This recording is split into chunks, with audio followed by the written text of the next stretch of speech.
You know who it is, the horror flick, Digger Ditch, Super 6, Big Mitch. And I'm kicking in those, roll 3 O's. And I'm bringing 28 one-on-ones because we Vegas sons, it's the Chronicles. And you in the Meadowlands. Yeah, you in the Meadows, man. And you already know what made me. 530. What that mean? Oh, that boy's a desert baby. Oh, yeah. Hubba Dub Scrub, 22-inch gold Dana Dangs, and Big Bolo Yang can never sit on my clangs, man. Welcome to Vegas Chronicles with the host, Mr. Super 6, Digger Ditch, Big Mitch. And today, like any other day, man, y'all know what we do. Y'all not new to this, man. We kick action with factuals, just raw and uncut like what? Like summer sausages and crackers. Shout out to everybody that's been rocking with your boy. Shout out to everybody that's been, supporting my platform, man. I'm getting real relaxed with this, man. I'm getting real relaxed with this. But let's jump right off into it. I try to answer questions. I correspond with my audience. You know what I mean? And shout out to my audience, man, the ones that's really been down with me from day one, man. When I get to what God want me to be, I promise you my reach back will be strong. I know who been there with me from day one, and I know who been there encouraging me from day one. And to them, I want to salute all of them, and they know who they are. Shout out to my big brother, Mad Meat. Shout out to Slick Rick, man. And shout out to everybody else. Buck, Bun Bun, especially Muck and Bun Bun. Them two right there. Steven, all of them, man. Much love. Let's get right off into it, though, man. I was asked a couple questions, man, and some of them seem like I already answered it, but I'm gonna do my best. Someone asked me, when it comes to cripping and Bloods in Vegas, who I would consider, the more dominant of the two groups, the Bloods or the Crips. I'm not answering that. You know what I mean? Because there's no such thing. Everybody had their time, and for me to say that the Crips were harder than the Blood, that'd be a bold-faced lie. For me to say that the Bloods is harder than the Crips, that'd be a bold-faced lie. There's no such thing as the hardest. That's in the eye of the beholder, man. Everybody had their time. There is no winners in ignorance. So you want me to go and get up here and speak on who was the most ignorant out of the two groups? I'm not gonna do that, man. That's neither here nor there. And then someone asked me, who was the most hated gang in Vegas? That would be the Gerson, hands down. The Gerson is the most hated gang. It's always been the most hated gang in Vegas. I say the three most hated gangs. I'm gonna be honest with you. The three most hated gangs from my era is Gerson number one, Donna at their height number two, and I'm going to say the NTGs at number three. And the reason why I say that is because the Gerson, they were dirty. That's why they call it a dirty Herbie Gerson. They'll be your friend today, and y'all be cool in the daytime, and they'll jump you at night. The Gerson was scammers. You couldn't trust them. Now, the Donna Streets were just like that. They were scandalous. They didn't care. It was Donna or nothing with them. When they first came out, it was Donna or nothing them. They was wreaking havoc. The NTGs was the same way. The Bloods, I'm gonna be honest with you. The Bloods are more or less, if you mess with them, you gonna have a bad day. The Bloods are always had a cool demeanor. You don't come over there messing with them, they won't mess with you. You see? But the Bloods always was confident in what they did. The Bloods they held their own. The Bloods was cool. That's how they always been. I mean, you had Playboys and you had Pyrus. You had West Coast Bloods, which is the younger of the big four. But we used to fight the Bloods. The Bloods always been cool. One thing about the Bloods, people that went through there that wasn't affiliated or nothing like that, they really didn't too much have nothing to worry about because the Bloods really didn't jump on innocent people like that. Some of them did, but the majority of them didn't. The Bloods was always cool, and that was just because they was comfortable and confident in what they can do. Them Bloods go put something up on you. You see, you go over there playing with them just like you go over there in Delmonico. You're not coming up out of there. You see, so. But Donna, and the Gerson and they were wild, So when it comes to that, I would say that the most hated gang in Las Vegas was the Gerson. That's just hands down. But let's move on from that because it's just nonsense, man. I don't like really glorifying that type stuff and giving props to people that tore up their own community. I ain't into that. Y'all want that. There's other platforms for that, man. I ain't doing that, man. But the most vicious small gang, asked me this too. The most vicious small gang, I would say, of my era, I would say, it's out of that. Look, I'm gonna be honest. This is just my opinion, but it's out of the ABMs and White Street. And the reason why I say White Street is because, I mean, let's be honest. White Street was able to take a much larger gang. I'm not getting into that, but they was able to take a much larger gang to war and really, held their own or whatever. So White Street was kind of vicious, when they was doing their thing. But let's move on from all that stupid. I want to talk to y'all about something that I'm really eager to get to, and it deals with parents and a lot of children out here. The reason why they join gangs is because I'm gonna just put it right there. They have some sorry parents, man. For real. I blame a lot of these parents for the way a lot of these children act. And I'm not saying the parents, especially the single mothers that got to raise 5 children, they get up and make it happen every day with no help. Not them. God bless them. I'm talking about the ones that like to live off the state, that don't want to do nothing, capable of working but don't want to. Then you got the daddy just laying around on the couch playing in his phone all day, ain't doing nothing, ain't about nothing, don't want to do nothing. Blame everything on the girl when it go wrong. Them type of parents. The ones that use the pandemic, as means to never take their children back to school. It's sad. Some of y'all didn't let this pandemic stop y'all from allowing y'all children to go back to school. That's crazy, man. That's sad. But I'm going to tell you something. A lot of y'all is the reason why these kids is out here in these streets and they gang banging. And I'm going to give y'all some examples, man. A lot of parents don't understand that, a lot of kids, before they enter into society, before they step outside their door, a lot of stuff that they pick up from home. When you got 14, 15-year-old kids up out here that don't got nothing better to do but film themselves with a blicky, playing with a blicky like it ain't nothing, with a hoodie on. Something really wrong with that, man. And where they getting these gats at? Where they getting these guns? How guns are so fluent in our community now, man. That 13, 14-year-old kids is walking around them with blickies, man, with extendos on them, man. They shun in school. They carjacking people.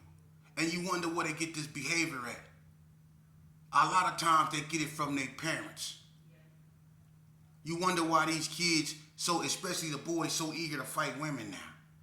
Because they see their daddy fighting their mama. You see? When they feel that a woman is put on this earth to serve them. That mentality. Taking what she got. Because it makes you a PIMP or whatever. They learn that behavior at home. I'm going to tell y'all a couple stories, man, to prove my point. And one of them involved a close friend of mine. He's no longer here. You heard me speak on him a lot. His name was Bread Dog. Rest in peace, Cornbread. When me and Bread was doing our thing, man, Bread had a few children. But he had one at this time in particular, and I'm going to just focus on this one. His name was Cameron. He had it by my cousin Melissa Conway. Cameron was a little good kid. I raised Cameron. Me and Lil Bread did.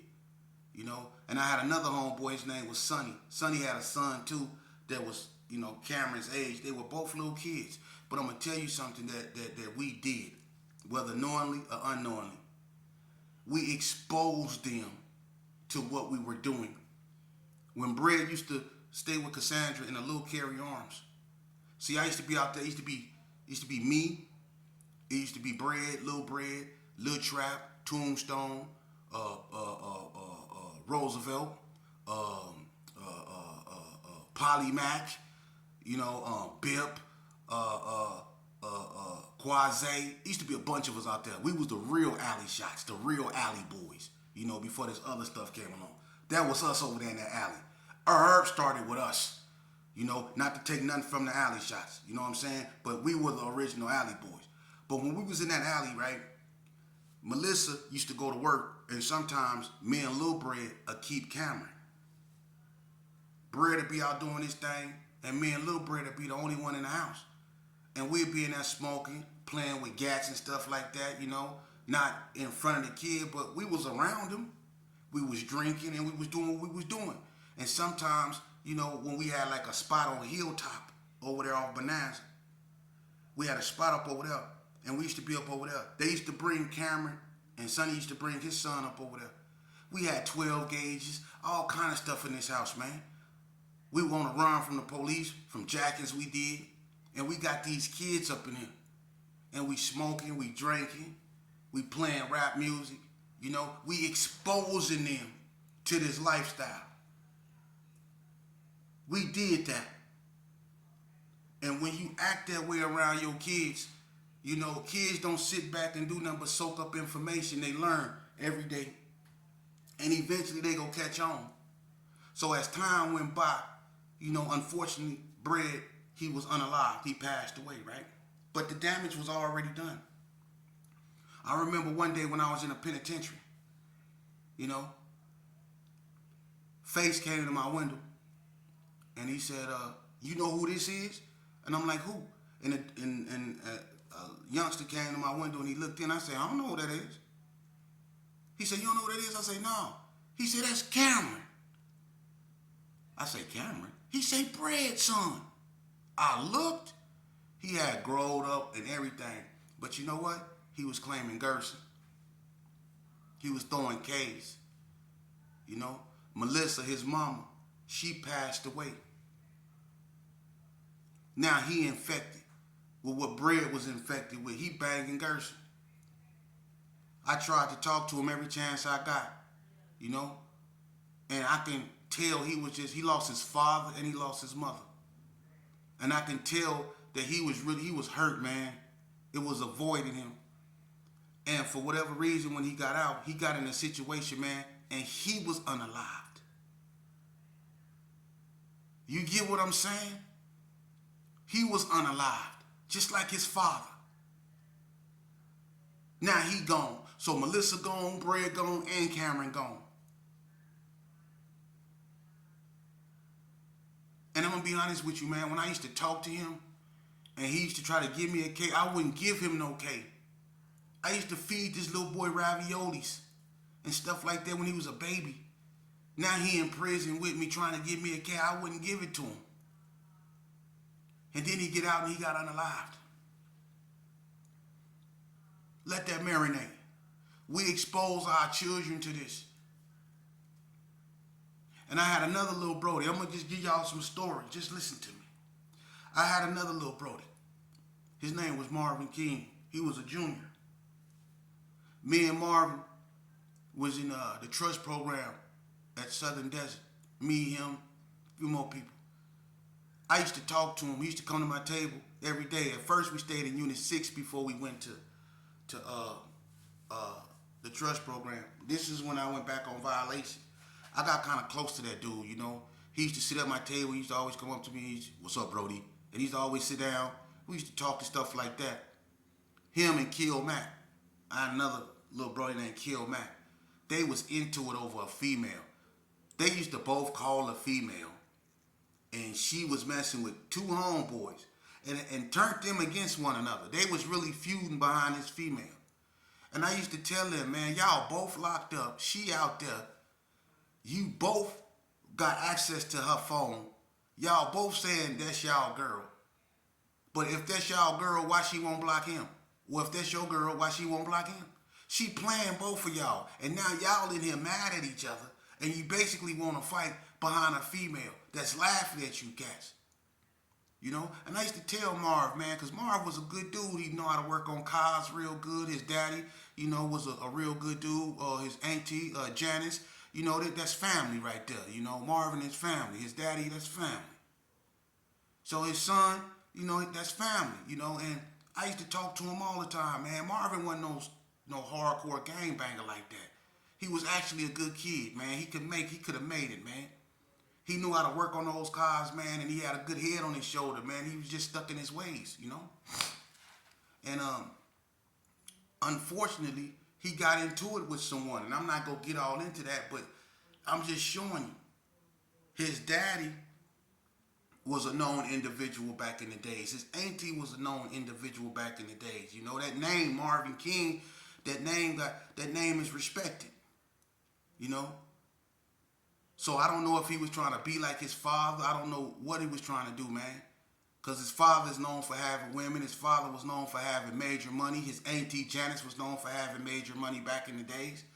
You know, everybody remember Janice King when she stayed in Carry On and had that little brown, what was that, RX-7, the little brown car she had up over there when she was having a little cash and stuff like that. So he grew up, you know, up in a family that was having money, man. But unfortunately for him, he got into it with a person, I think, over a female, man. The same thing, he was having issue with his own homeboy in the joint. And whatever happened, it got out of hand, and Marvin was unalive, man. And I'm saying that to say, I know his father, Big Marvin, is messed up behind that, man, because I know he didn't want that for his sons. But like I say, you know, we being in this game and being a part of this game, sometimes we can inadvertently infect our children with this stuff, man. And now Marvin, Big Marvin, you know, I send my deepest condolences and love, but now he got to walk around with a void that he can't feel. That's his son, that's his child, they gone. You see?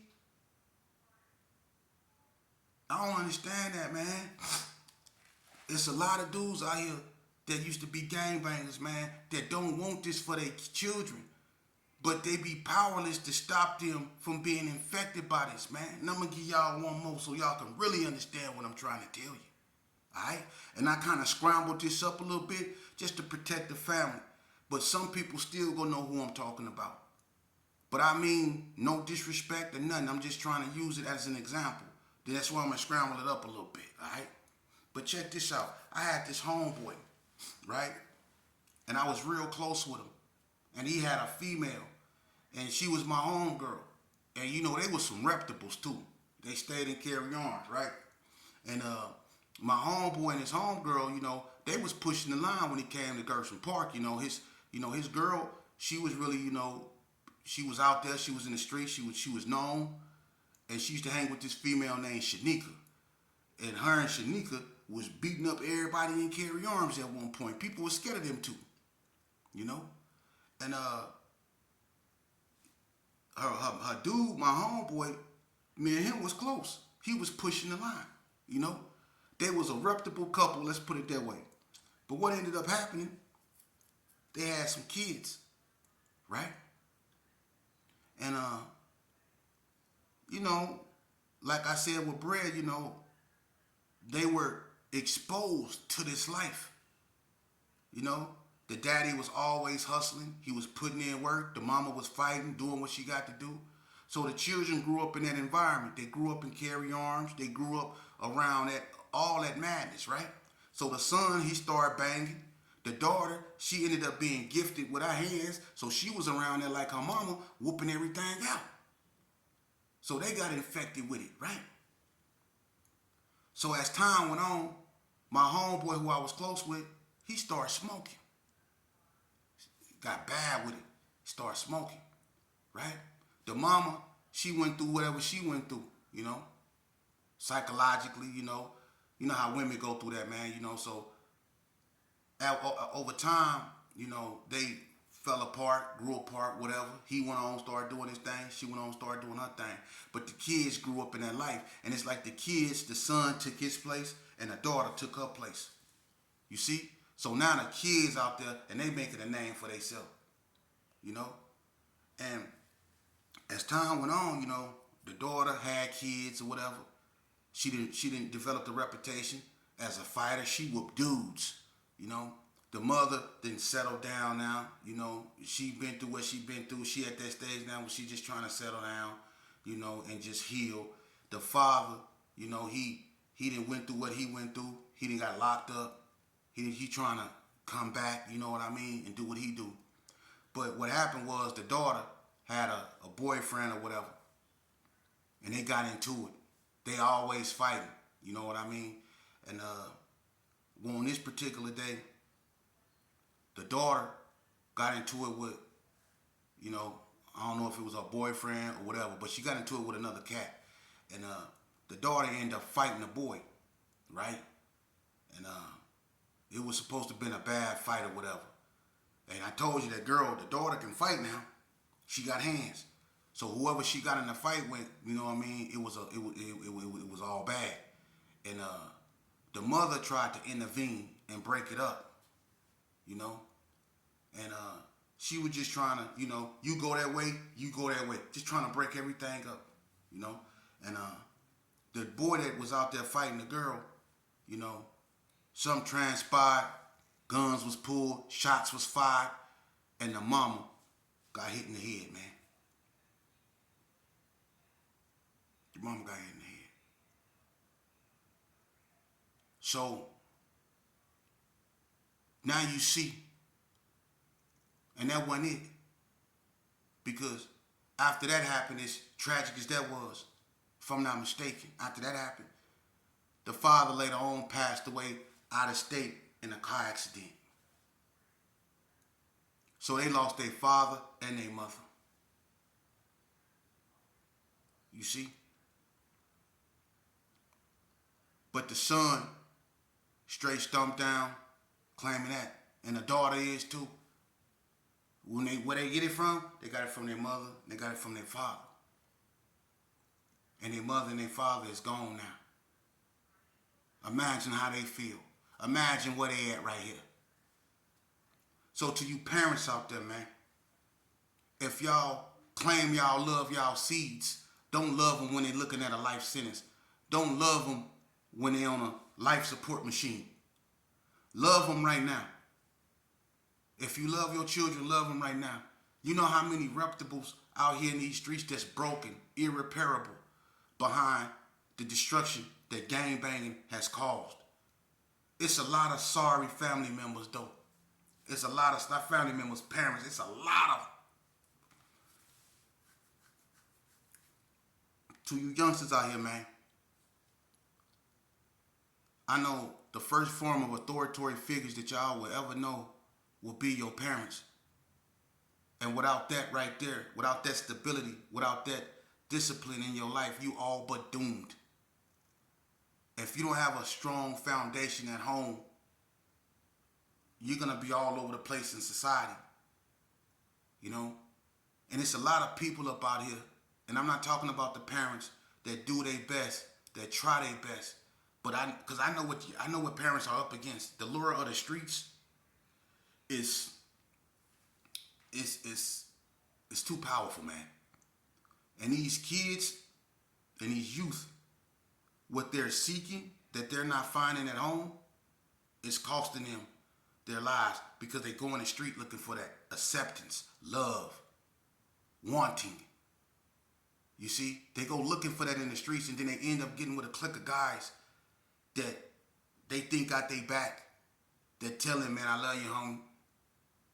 They tell them that they can come over there to their house if something wrong, you know. See, they get caught up in that fictitious familyism type stuff, man, and they think that's what it really is. And then when something happened and they all looking at 30, 40 years in prison, they really see that these cats that say that they love them don't love them at all. You see? But I'm never going to put myself in a position to where I think all is lost, man.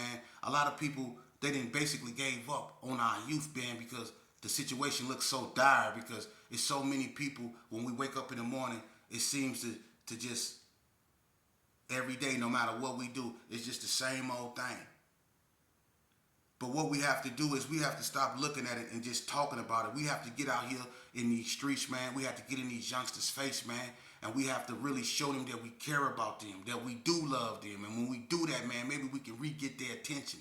Because right now, they looking for something they're not finding at home, man. And to you parents out here that be having these kids but lose interest in raising them and expect your brothers and your sisters to do your job, man, shame on you, man. That's why our backyard is so messy, man. Them your children, man. Them your seeds. That's your responsibility. Quit making children and then leaving them for your sister, leaving them for your grandma to raise. Let's quit doing that, man. If you can spend time with your homeboys, if you can take 2-3 hours trying to fit in clothes you know goddamn well you ain't got no business putting on. If you can spend that much time trying to do that and paint your face and do your hair and all that stuff just to go to the clubs and jump around to some music that don't even make sense, you can stay your behind at home and raise your damn children. You can do that too. And quit leaving that job for Metro to do. We want Metro. We want the government to raise our kids and support us. And I'm not talking about everybody. I'm talking about the ones that sit down and don't do nothing. They sit down, they be in everybody else's business. They know about everything everybody else doing, but they don't know where they damn kids at. I'm talking about them. Y'all know everything about everybody, but y'all don't know where the hell y'all goddamn kids at. Y'all talk about everybody, y'all stay in people's business, y'all keep stuff going, and then you wonder why your daughter's sitting there 14 years old impregnated. Because of y'all. And then you want to be victims of this, you want to be victims of that. You want us the system out to get me, the system out. No, you just sorry. You need to get your sorry behind up off that damn couch and off your mama couch. Get your butt up out there, fill out a goddamn applications, sit down and actually think and talk like you got some damn sense and get you a job and take care of your responsibility. You people run from everything, man. You run from spirituality. You run from child support. You run from responsibility. You run from self-acceptance. You run from everything, man. But you're quick to run too. You're quick to run and tell somebody something somebody said about somebody. You're quick to run over there and lie. You're quick to run up there to the post. You're quick to go up there to the strip club. You're quick to do all